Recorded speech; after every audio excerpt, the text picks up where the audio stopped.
Já são 4 meses de isolamento devido à pandemia. Das inúmeras coisas que tivemos que nos adaptar, com certeza a educação foi uma das mais preocupantes. O ensino remoto entrou em nossas casas da noite para o dia. Então, tivemos que reaprender a estudar e ter uma nova visão sobre o ensino. No programa de hoje, vamos falar sobre os desafios da educação no Brasil.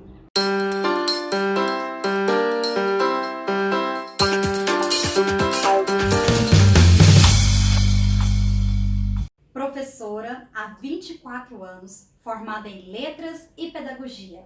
Especialista em Psicopedagogia, em Alfabetização e Letramento. Cursando Psicologia.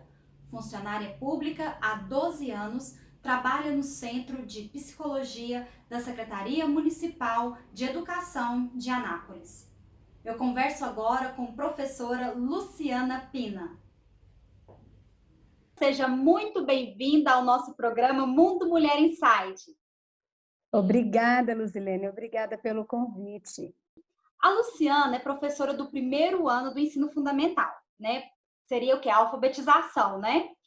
Isso. E com crianças de idade entre 5 e 7 anos, certo? E qual foi a maior dificuldade para você nesta nova forma de ensino devido à pandemia? Na verdade, foi um momento desafiador. O primeiro desafio desse momento foi restabelecer o vínculo com as crianças, porque quando nós iniciamos o ensino remoto, por volta do dia 18 de março, nós tínhamos tido poucos dias de aula. Então, na verdade, a gente prevê que por 3 meses a gente restabeleça vínculo com aquele aluno que a gente recebeu na última semana de janeiro. Então, o primeiro desafio, restabelecer os vínculos. Depois foi tentar perceber se estava sendo acessível para todos o que a gente estava desenvolvendo. Porque, na verdade, trabalhar com criança é trabalhar o corpo a corpo, o olhar, o toque, a sensibilidade. E fazer isso à distância não é nada fácil. Mas nós somos adaptáveis, não é verdade? Uhum. E fala pra gente como foi esse processo de adaptação, o que vocês tiveram que readequar para poder chegar às crianças esse ensino? Todas as crianças, nós já falávamos isso antes, elas nasceram nessa era digital. Porém, era algo que todos conheciam. Mas veja bem, será que realmente o manejo dessas ferramentas todas que foram acopladas no ambiente escolar virtual era de conhecimento de todos? Não, na verdade não. Então, a gente manejar todas essas ferramentas para que, de fato, o ensino chegasse na casa de cada criança foi um enorme desafio. Então, no início, nós começamos a gravação de vídeos como nós imaginávamos que pudesse atender aos nossos alunos. Tentando montar uma sala de aula nas nossas casas, colocando quadros, contando histórias, recordando as músicas, fazendo chamadinhas, tentando viver aquela rotina que era vivida presencialmente. Mas o Brasil todo, o mundo todo percebeu que trabalhar remotamente não é mesmo a mesma ideia de trabalhar presencialmente. Nós precisamos aceitar, foi um momento de aceitação, de que não era possível fazer remotamente o que se fazia presencialmente. Então, que algo precisava ser diferente.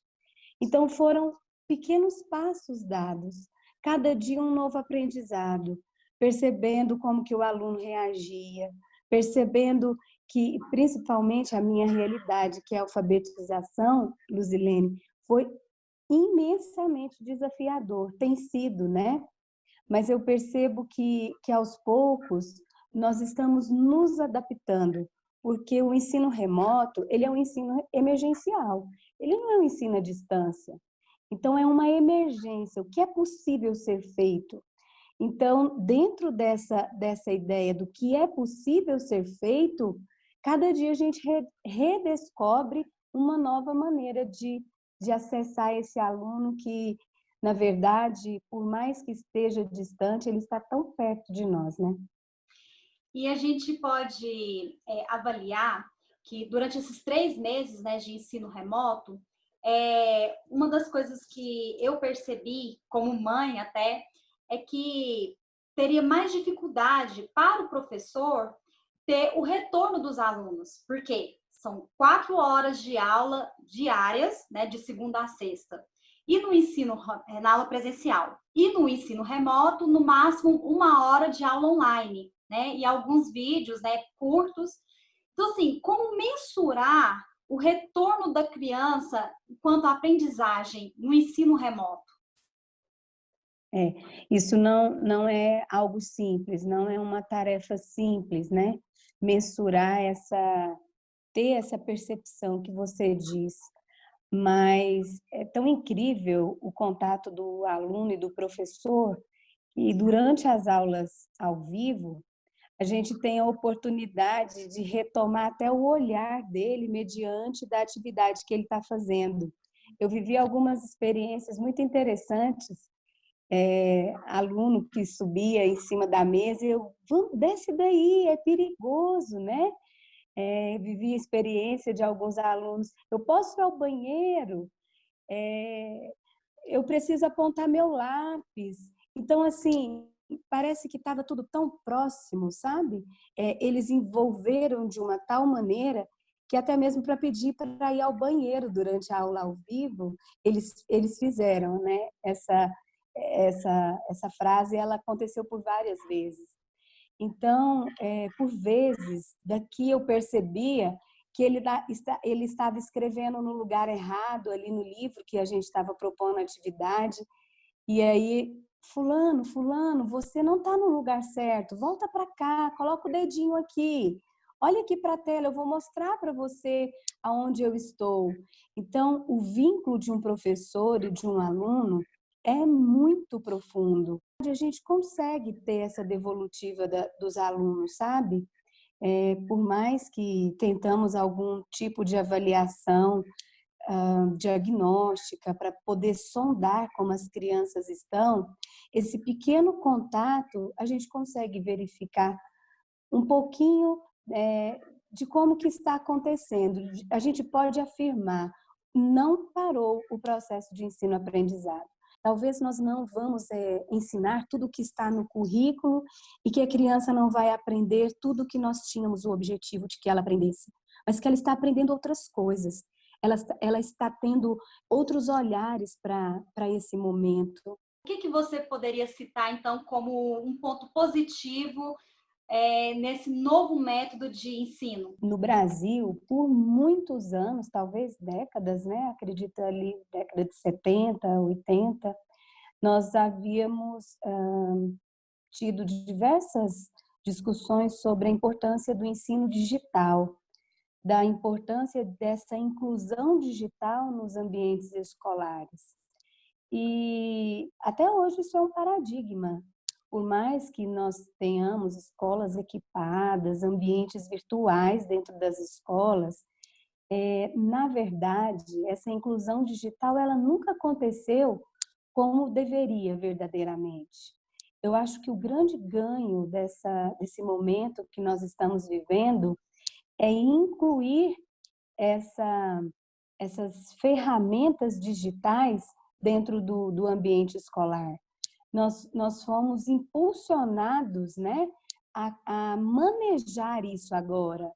E existe uma resistência muito grande, assim, das famílias, até mesmo do aluno, mas esse caminho ele não tem volta. Nós precisávamos de mergulhar um pouco mais nessas ferramentas.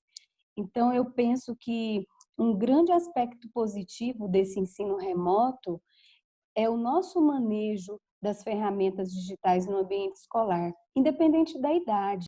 E falando sobre as tecnologias, né?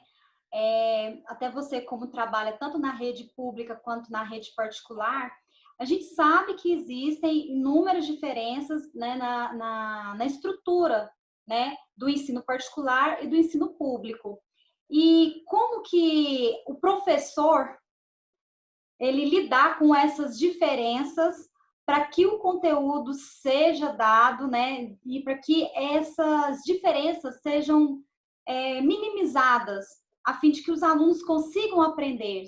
O papel do professor é tentar incluir todos no processo. É um grande desafio, especialmente, como você cita, na rede pública, porque nós temos no ensino público os ambientes virtuais, mas nunca foi pensado que a criança, o aluno da rede pública, necessitasse desse acesso fora do ambiente escolar, né?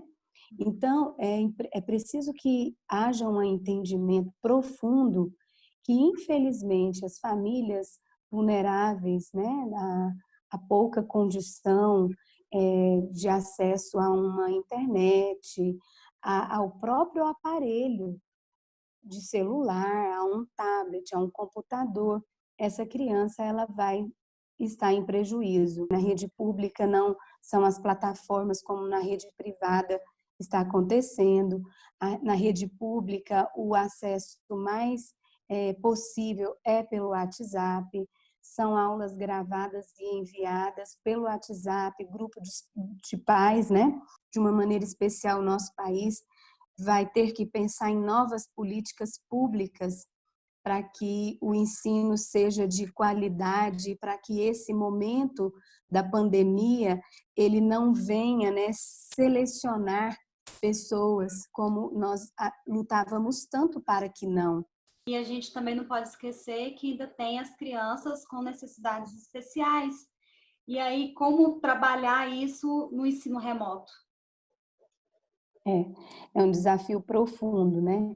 As crianças com necessidades especiais, elas, sem dúvida, talvez sejam um grupo que mais sofre nesse momento, porque quando nós trabalhávamos ali a inclusão, a criança ela ia para a escola, ela estava tendo o seu contato social.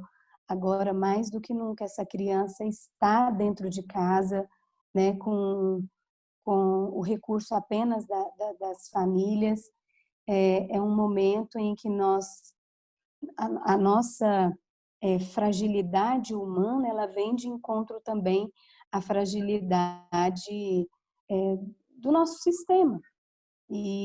Na verdade, para recuperar, para retomar esse trabalho daqui a algum tempo, que nós ainda não sabemos como e nem quando, vai ser todo um novo recomeço, né? O que a gente pode dizer sobre o papel dos pais enquanto colaboradores no ensino remoto? Isso é ótimo. Eu vejo que muitos pais, eles têm se posicionado como agora eu sou o professor, agora eu preciso fazer como professor. Não, não é assim. O pai, ele precisa de entender, o pai, a mãe, o cuidador, né? Você não é o professor, você não precisa se posicionar como professor, você deve continuar como pai, sim. É claro que as crianças não conseguem desenvolver 70% do que é proposto sozinho, mas o tempo todo a família precisa de se posicionar como família, buscar dar autonomia para essa criança, entender que a criança ela se readapta muito melhor do que nós adultos. Se é importante que a criança tenha uma rotina com esses estudos pela manhã, respeite, você que é pai, você que é mãe, respeite essa rotina, colocando limites, regras. E o que eu quero dizer com colocar limites e regras? Bom, se a aula começa às 8 horas, então meu filho tem que levantar às 7, ele tem que tomar um café, ele mesmo deve pegar o seu material, ele mesmo deve abrir o material. Eu, pai, eu apenas vou orientar. Se o meu filho ainda não sabe abrir o aparelho, acessar a ferramenta, então eu vou apenas fazer esse processo de orientação. Eu vejo que o sofrimento maior das famílias e o que tem pesado mais é porque muitas mães, muitos pais, eles querem sentar com os filhos no momento da aula, ao vivo, né? No momento de assistir a videoaula, ele quer abrir a página do livro, ele quer fazer o papel do professor. E é importante que o tempo todo você entenda que você não é o professor. E que se você tentar valorizar a autonomia da criança, ela vai encontrar o caminho de se restabelecer vínculo com o professor e perceber que através daquele aparelho o professor está chegando até ele. Talvez isso seja estranho a gente falar, mas como dar essa autonomia? O meu filho ele tem apenas 5 anos. Vamos tentar? Vamos ousar? Vamos permitir? Eu pude acompanhar algumas famílias dando essa orientação, valorizando a autonomia, e hoje a gente pôde verificar que essas crianças cresceram muito. A criança se readapta. Por que que antes na sala de aula a criança ela conseguia olhar para o professor e desenvolver a atividade proposta? Porque foi treinado, ele foi condicionado a esse comportamento. Agora, se a gente modificar, ele também vai se readaptar. Ele vai entender que o professor agora está na tela, que o professor agora está em casa e que ele precisa de ouvir e de acompanhar de uma maneira diferente. Então, é importante que a família ela se tranquilize, que ela continue assumindo a posição de família, que essa família continue entendendo que ela é fundamental, mas que não precisa que ela assuma o papel do professor. Vamos cada um continuar no nosso papel e reinventar da maneira que a gente pode. Quero te agradecer por participar do programa, pela sua contribuição com o Mundo Mulher Inside e te parabenizar pelo trabalho realizado, que a gente sabe que foi um desafio, mas que está sendo superado dia a dia. Verdade. Eu que te agradeço, Luzilene. Estou aqui à disposição. Dentre diversos cargos ocupados e funções exercidas, vou citar alguns. No governo federal, foi secretária executiva do Ministério da Educação, presidente do INEP, secretária nacional de Ensino Superior, membra da Câmara de Ensino Superior do Conselho Nacional de Educação e membra do Comitê Diretivo da Unesco da Agenda 2030. Atualmente exerce as seguintes funções: conselheira da Câmara de Educação Básica do Conselho Nacional de Educação, CNE, membra do Conselho Diretor da Associação Nacional de Avaliação Educacional, membra do Comitê Técnico de Todos pela Educação, membra do Comitê de Avaliação do Movimento pela Base e vice-presidente do Conselho de Governança do PISA. É acadêmica da Academia Brasileira de Educação e da Academia Paulista de Educação. Publicou vários artigos e capítulos de livros na área de educação e avaliação de políticas públicas. Esta é Maria Helena Guimarães de Castro. Professora, com uma experiência dessa, esse currículo, o que te surpreendeu nessa pandemia na área da educação? Veja, Luzilene, foi algo completamente imprevisível. Nenhuma escola estava preparada para isso.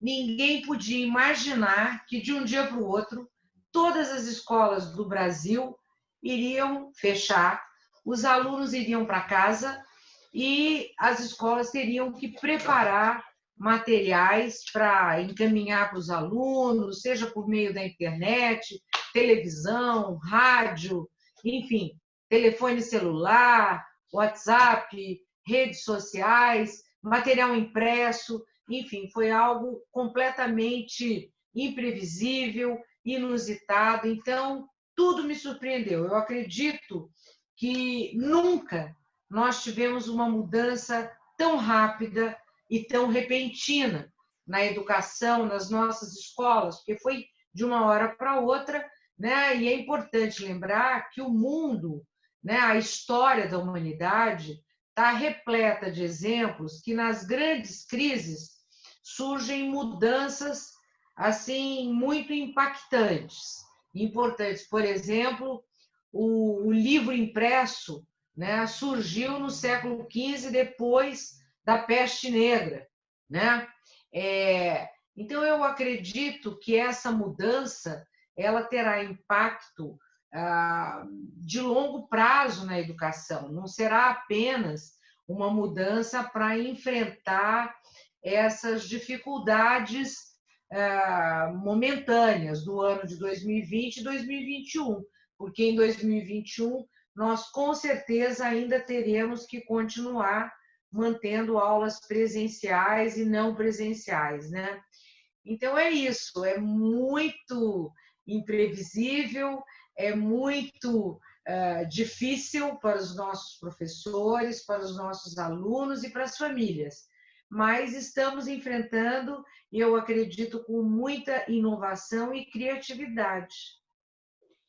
E considerando, então, que a pandemia vai continuar, né, pelos próximos meses, qual que é a perspectiva do Conselho Nacional de Educação para o ano letivo no segundo semestre de 2020? O Conselho Nacional aprovou um parecer no início do mês de julho, um parecer onde nós fazemos recomendações, indicações, sugestões para os sistemas de ensino, para as escolas públicas e particulares, né?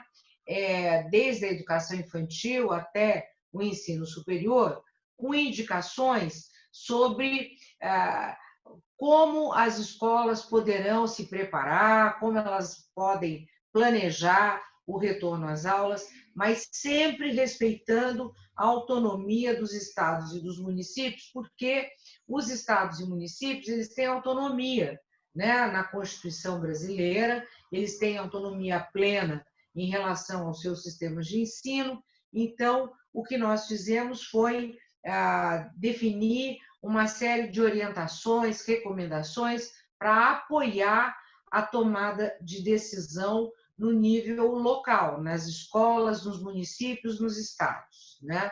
E essas indicações, elas mostram que os estados e municípios precisarão replanejar o seu currículo para o segundo semestre, manter atividades presenciais e não presenciais, reorganizar o espaço da escola, né? Porque a escola não poderá mais manter o ritmo anterior, com o mesmo número de alunos por turma.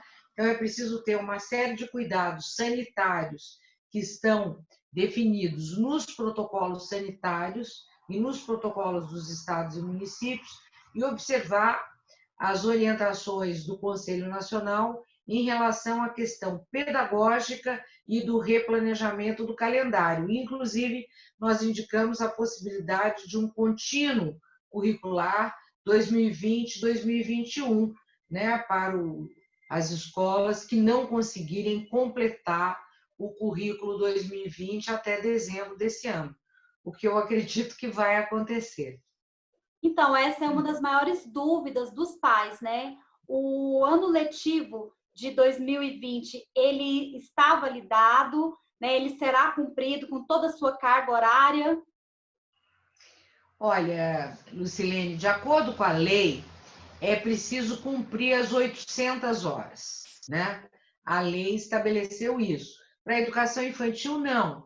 A lei flexibilizou a carga horária da educação infantil, então eles podem cumprir 460 horas, mas, na verdade, a creche, por exemplo, ela não é obrigatória, e a pré-escola, ela é obrigatória, mas ela não tem retenção para as crianças de 4 e 5 anos. Então, não é necessário que a escola cumpra exatamente o currículo previsto. O importante é a escola manter o vínculo com a família, o vínculo com a criança, manter orientações em relação a atividades lúdicas, brincadeiras, né, que possam manter a criança ativa, a criança interessada pela aprendizagem e estimulando a criança a desenvolver, né, as suas competências cognitivas, emocionais, sociais, comunicativas.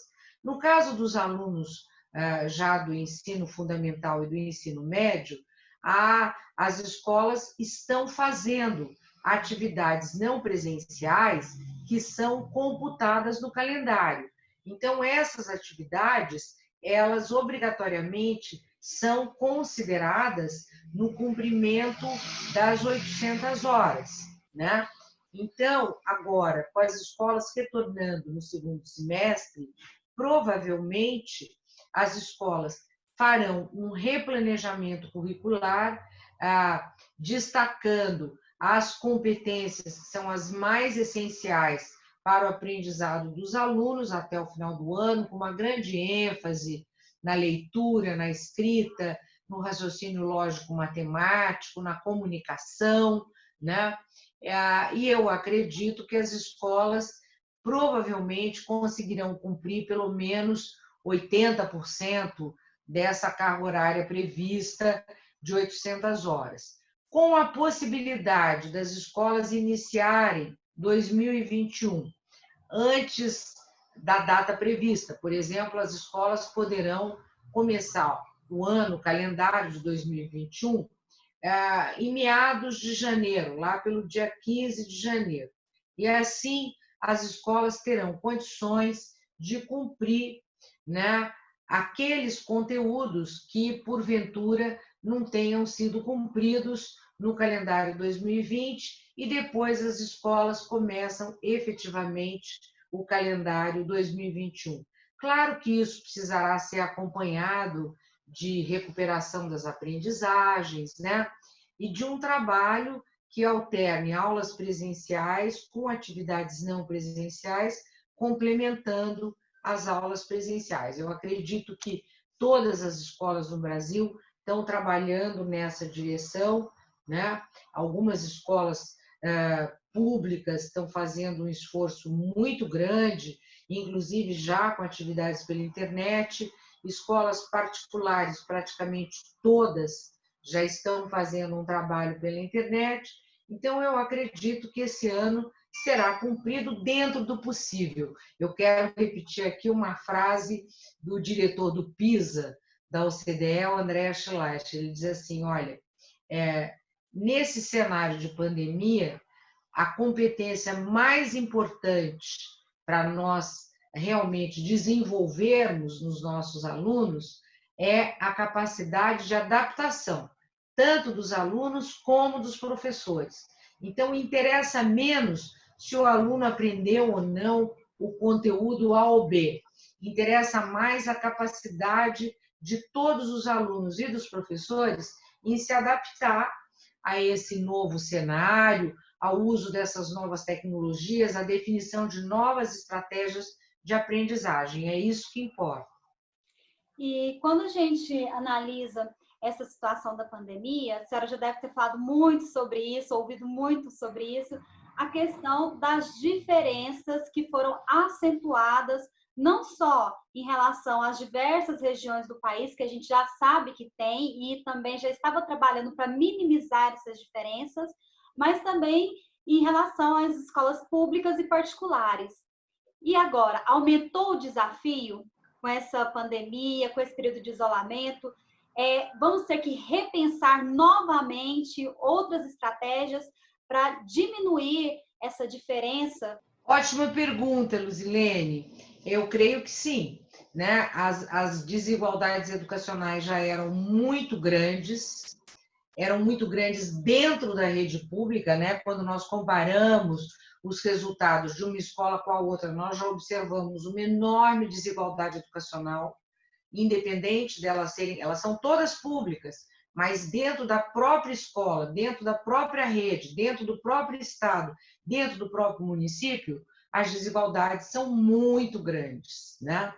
E é preciso definir estratégias que promovam a qualidade com equidade. Nós não podemos permitir tanta desigualdade como essas que nós temos observado, né? Agora, com a pandemia, as desigualdades entre as escolas públicas e as particulares, que já eram muito acentuadas, provavelmente elas vão aumentar, né? Porque, do mesmo modo que há muitas escolas públicas, né, aqui em São Paulo, no Paraná, em Pernambuco, no Ceará, em vários estados do Brasil, há várias escolas públicas e redes públicas estaduais e municipais fazendo um trabalho extraordinário, usando as tecnologias, fazendo a interação pedagógica com os alunos, usando a televisão, usando os materiais impressos complementares, encaminhando provas para as escolas, telefonando para os alunos, acompanhando os alunos.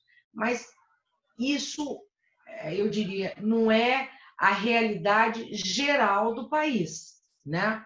Então, com certeza, na volta às aulas, essas desigualdades deverão ser ampliadas. E, para isso, a única saída é que cada escola faça uma avaliação formativa, cuidadosa de cada aluno individual e faça um plano individual de recuperação, acolhendo esses alunos, abrindo espaço para que eles falem sobre os aprendizados durante a pandemia.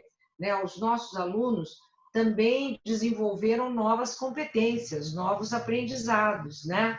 Eles ficaram em casa, tiveram dificuldades, enfrentaram problemas, mas também tiveram novas experiências. Então, é importante ouvir essas crianças, né? Entender qual é a percepção que eles têm desse processo tão grande que praticamente fez com que 1 bilhão e 600 milhões de crianças no mundo ficassem fora da escola, estudando em casa. Então, aqui no Brasil, nós temos muitas desigualdades, com certeza teremos um imenso trabalho pela frente, até o final de 2022, eu acredito, para suprir todas essas lacunas do aprendizado que provavelmente estarão afetando muitos dos nossos alunos. O ensino remoto, ele não é uma modalidade de ensino, né, instituída aqui no nosso país, né? Ele é utilizado numa situação de emergência como a qual a gente está vivendo agora, diferente do EAD, que a educação à distância já tem toda uma metodologia direcionada para aprendizagem nesse modo, né? Mas o ensino remoto, ele veio para ficar ou ele acaba assim que acabar a pandemia? Olha, eu não acho que o ensino remoto, do jeito que ele foi implantado agora, às pressas, correndo, apesar de todo o esforço dos nossos queridos professores, dos alunos, das famílias, então houve assim muita resiliência, muito compromisso, muito engajamento de todos com a educação. Isso é verdade. O vínculo da educação foi mantido, que é a coisa mais importante, né? Agora, o ensino remoto deste jeito que foi implantado agora, meio de forma improvisada, né? Ele não veio para ficar, né? O que eu acho que veio para ficar é o ensino híbrido, né? Que é a possibilidade das escolas utilizarem diferentes tecnologias dentro da própria escola para complementarem as aulas presenciais. Então, eu imagino, por exemplo, que agora, depois da pandemia, as escolas estão investindo em plataformas digitais, novos materiais, né?